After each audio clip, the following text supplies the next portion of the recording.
안녕하세요. 네, 연고TV 타기 환희입니다. 네, 저희가 또 지난 12월 23일에 수능왕 장학금 선정 라이브를 통해서 그 주인공들을 만나 뵀었는데요. 또 이제 여기서 연고TV가 정말 귀한 분을 만나볼 수 있는 영광을 누리게 되었습니다. 바로 2021 수능 만점자분이 나오셨습니다. 아, 정말 대단하신 것 같아요. 그런데 또 이분이 보니까 그냥 만점자분이 아니시더라고요. 그냥 만점자분이 아니고요. 이분은 서울대 치대에서 반수를 하셨는데 표준 점수가 무려 422점으로 전국 수석을 차지하신 어마어마한 만점자분이 이 연고TV 수능왕에서 나오셨다 이 말입니다. 저는 연고TV에서 이런 분을 만나뵐 수 있게 되다니 너무 영광이에요. 살면서 만점자를 인터뷰할 수 있는 기회가 얼마나 있겠습니까? 그러니까요. 수능에서 단 한 문제도 틀리지 않았다는 게 저는 정말 놀라운 것 같아요. 그래서 저희가 이렇게 어렵게 귀하신 분을 모신 만큼 라이브 때 못다한 얘기들을 한번 더 많이 나눠보려고 합니다. 그래서 지금 바로 화상 연결해보겠습니다. 연결해보겠습니다. 또 뵙네요. 안녕하세요. 네, 안녕하세요. 먼저 시청자 여러분께 지금 자기소개 간단하게 한번 부탁드립니다. 네, 안녕하세요. 저는 이제 세종과학고등학교 졸업하고 서울대 치대 재학을 하다가 올해 수능을 봐서 전과후 만점을 받게 된 정현빈이라고 합니다.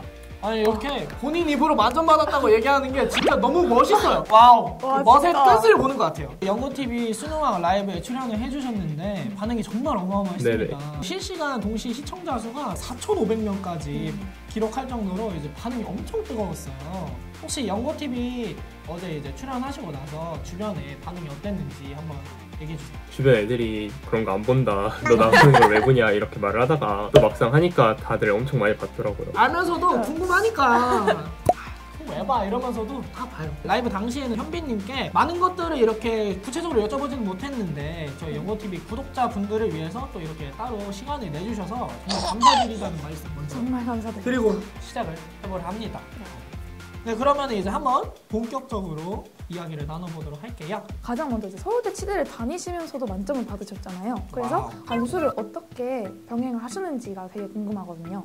공부는 8월에 시작을 했는데 네네네. 그 전까지 1학기에는 학교도 좀 다니고 과외나 알바 같은 것도 병행을 하다가 8월부터 이제 좀 다시 공부해보고 싶다는 마음이 생겨서 수능을 준비를 하게 됐어요. 그러면은 수능을 3, 4개월을 준비하신 건가요? 완전 너무 단기간이에요, 지금. 혹시 어떻게 하신 휴학은 거지? 따로 하신 거예요? 네, 2학기는 휴학했어요. 그래도 8월부터 지금 이제 12월 수능까지 기간이 길지가 않잖아요. 이렇게 단기간에 수능 만점까지 그 경지에 올라가는 게 정말 대단하다고 느낍니다. 네, 서울대 치지도 정말 대단한 학과인데 서울대 의과에 가야겠다 이렇게 결심하게 된 특별한 계기가 있을까요? 현빈님만의?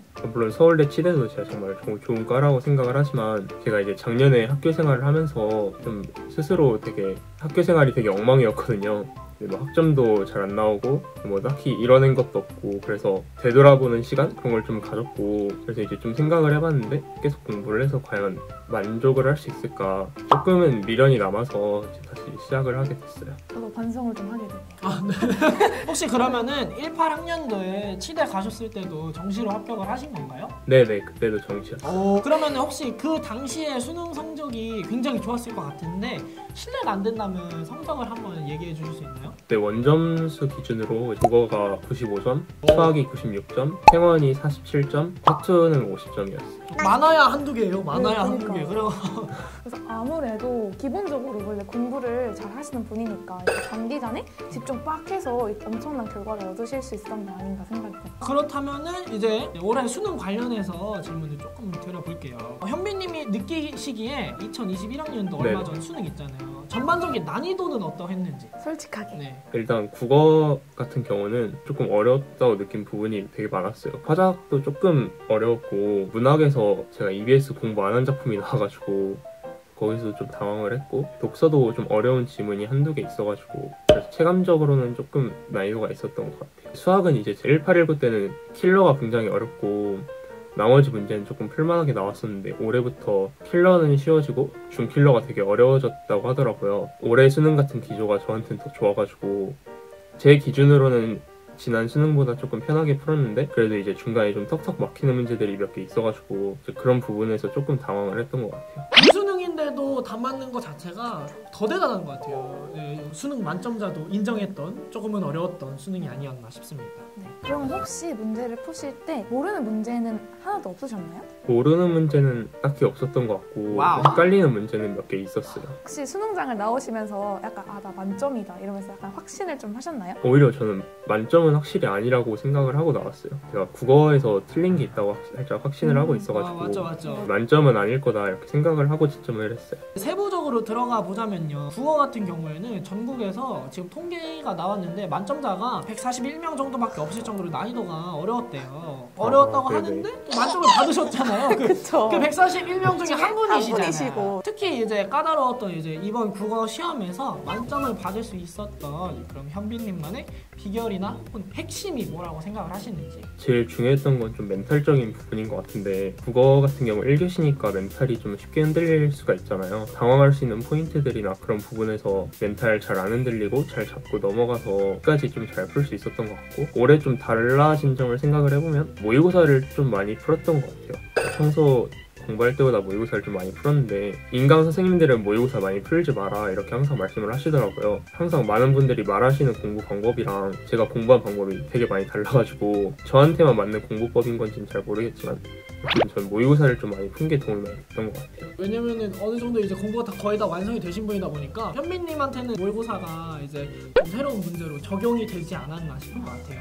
특히 이번 국어에서 저번 라이브 때도 말씀을 해주셨는데 채권 지문이 많이 어렵다고 이제 정평이 나 있어요. 이 지문에 네네. 관해서 현빈님만의 자그마한 소견을 한번 들어보고 싶은데 많이 어려웠나요? 항상 국어 처음 시작할 때부터 경제가 제일 큰 약점이었는데 그걸 제가 알아가지고 좀 경제를 많이 연습을 했어요. 비문학 지문을 읽으면 그냥 흘리지 않고 그 내용들을 좀 기억을 하려 했다 해야 되나? 그러니까 좀 기초적인 건 좀 기억을 하려고 해서 경제에 대한 기본 지식이 있으면 좀 더 쉽게 풀 수 있지 않을까 해서 그런 부분을 좀 많이 연습했는데 채권 같은 경우도 좀 많이 다뤄지는 소재긴 하니까 그런 부분에서 좀 익숙한 소재라 좀 도움이 됐던 것 같아요. 본인의 약점을 잘 알고 계시다 보니까 경제가 약하니까 공부해서 약점을 없애버리는. 그리고 약점을 알면은 약간 회피하고 싶거든요. 아 그래서 하기 근데 쉽잖아요. 어려우니까. 예술 나오면은 죽고 싶었어요. 그냥.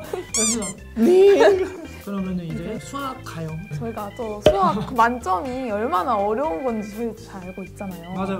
네. 그래서 많은 이과생들이 가형 킬러 문제의 벽을 넘지 못하는 경우가 많은데 특히 이번 수능에 킬러 문제로 알려졌던 28, 29, 30번 풀어보신 소견이 어떠셨는지. 저는 30번보다 오히려 28, 29번이랑 20번이 좀 어려웠거든요. 그리고 29번이 이제 확통이다 보니까 주관식 확통은 항상 풀고 나서도 찜찜함이 남잖아요. 맞아요. 네. 이게 선지가 있어야 되는데 맞아. 이게 하면서도 이거 아닌 것 같은데. 제가 이제 수학 끝나고 화장실을 갔는데 제가 모르는 사람들이 답을 얘기를 막 하고 있더라고요. 근데 이제 29번을 저랑 같은 답을 말하는 사람이 한 명도 없어서 그걸 수능 틀렸나 만점자로 생각을 하고 이렇게 있었는데 얘기를 들으시구나. 혹시 그러면 이제 수학 가형을 다 풀고 나서 시간이 남으셨는지. 네, 남긴 했어요. 근데 제가 원래 수학을 좀 되게 빨리 푸는 편이라 다 풀고 나서 한 4, 50분 남았어요. 와우. 100분 와우. 시험인데 이거는 이렇게 하고 약간 다음 시간 못 풀지? 약간 이런 느낌. 2번, 3번 풀 수 있는 정도의 시간이었겠네요. 현민이한테 100분이. 들어보니까 만점은 또 괜히 만점이야? 아니다. 이런 생각이 드는 답변인 것 같습니다. 네. 그렇다면 이제 전과목 만점자인 현빈님이 생각을 하시기에 특히 수학에서 1등급 92점, 96점, 만점 이 간격이 생각보다 되게 올라가기가 힘들잖아요. 4점 차인데 그 벽이 되게 높죠. 네, 그렇잖아요. 96점과 만점은 또 다른 얘기니까 어떤 게 그 결정적인 차이를 만든다고 생각을 하시는지. 일단 1등급까지 오는 것도 사실 굉장히 긴 과정이 필요하고 힘든데 또 이제 1등급에서 만점까지 한 문제를 올라갈 때마다 또 굉장히 큰 벽이 있거든요.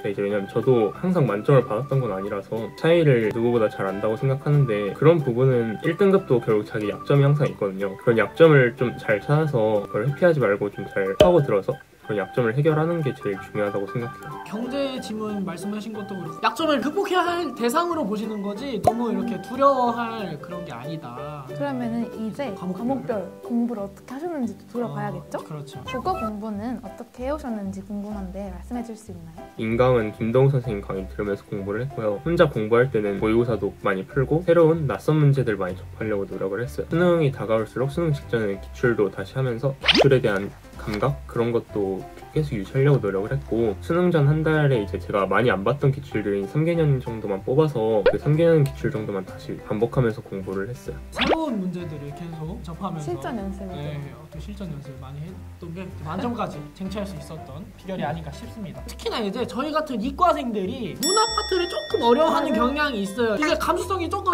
저희가 없다 보니까 문학을 많이 어려워해요. 그래서 혹시 문학 공부에 관한 팁을 전수해 주시자면 어떤 얘기가 있을까요? 저도 이제 되게 뼛속까지 이과라 문학을 되게 어려워했었는데 실제로 비문학보다 문학을 더 많이 틀리고 막 더 어려워하고 그랬었어요. 그냥 문학을 답을 골랐는데 그게 답이 이해가 안 되더라고요. 좀 공부가 어려웠었는데 올해는 좀 문학 공부 방법을 바꿔서 문학도 결국 답이 확실한 게 있어야지 될 테니까 그럼 확실한 걸 찾는 연습을 좀 하자. 감성적인 거에 치우치지 말고 내용일치처럼 그냥 찾으면서 풀자 이런 마인드로 공부를 했는데 그런 게 좀 잘 먹혔던 것 같아요. 감성을 누르고 네, 약간 이성으로. 국어 중에서 비문학이 제일 어렵잖아요. 비문학 공부는 어떤 식으로 하셨는지 김동욱 쌤 강의를 들으셨다고 했는데 동욱 쌤 강의에서 현빈님 본인의 것으로 체화한 부분이 있다면? 김동욱 쌤 같은 경우가 막 따로 독해법을 알려주신다거나 그러지 않으시고 네. 강의에서 제일 중요하게 말씀하시는 게 차분히 읽자, 관심을 좀 많이 가지고 흥미를 갖고 읽자 이런 걸 많이 강조를 하시는데 저도 실제로 그렇게 했어요. 그래서 지문을 풀 때 보면 되게 체크를 많이 안 하고 풀어요. 체크를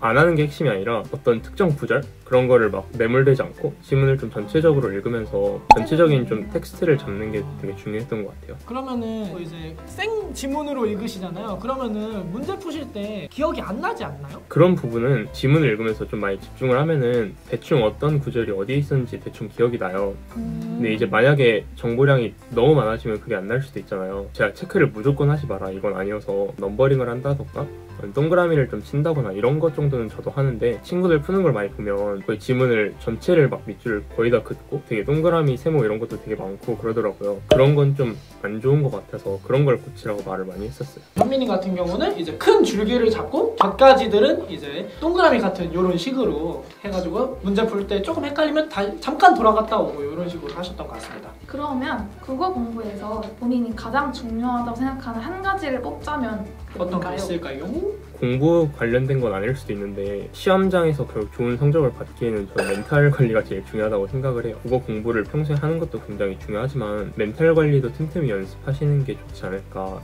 생각을 해요. 그렇다면은 현민님 같은 경우는 멘탈 관리에서 마음가짐을 어떻게 먹고 이제 수능장으로 들어가셨어요? 첫 수능이나 두 번째 수능 때는 저도 되게 많은 생각을 하고 봤는데 가서 떨지 말고 그냥 내가 아는 것만 좀 풀고 오자. 유행을 바라지 않고 모르는 게 있으면 틀려도 괜찮지만 아는 건 다 맞추자. 이런 마인드를 좀 가지고 시험을 봤어요. 그래서 되게 마인드가 너무 건강하실 네. 것 같아요. 아는 것만 이제 다 풀고 제대로 맞고 오자. 약간 국어에 관한 답변 너무 감사드리고 이제 다음이 수학. 네, 특히나 수학 가형 공부는 어떻게 하셨는지